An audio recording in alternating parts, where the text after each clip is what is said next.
هنوز از زمانی که ولایت قرغانتپه تأسیس یافته بود در آخر سالهای 70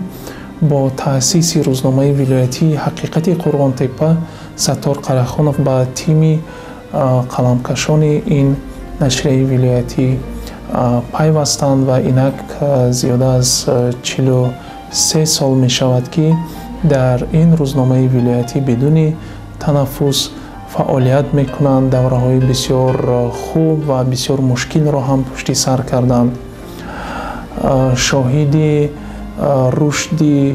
بی سابقه مطبوعاتی دوره محلی تاجیکستان هم هستند. به اصطلاح یک قاموس زنده هم نامیدن ممکن است که اگر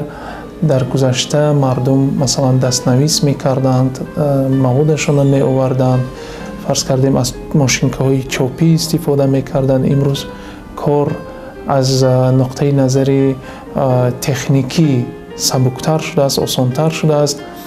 و همیشه نوابسته به سن و سال، نوابسته به سابقه کاری تلاش میکنند که عبدالستار که هم قدم زمان باشند،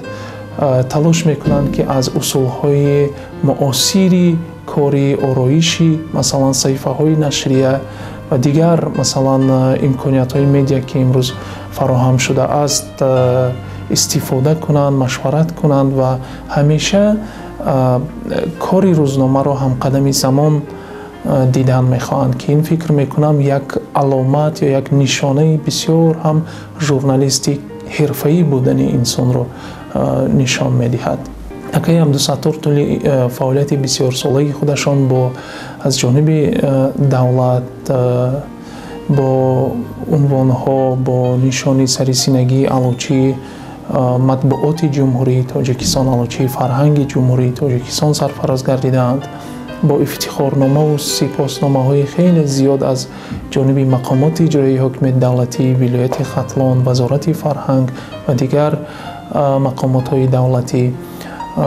سرفراز گردانیده شدند. همچون یک سابقه داری مطبوعات تاجیک همیشه پیش نظر هستند، همیشه معتبر هستند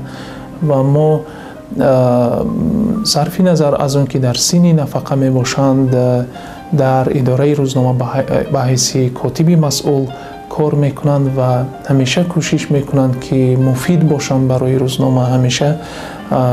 کمک خود را از متخصصان جوان، شاگردان دریغ نمیدارند و من فکر میکنم که این دلالت میکند از یک روزنامه نگاری صاحب مکتب بودن ایشان.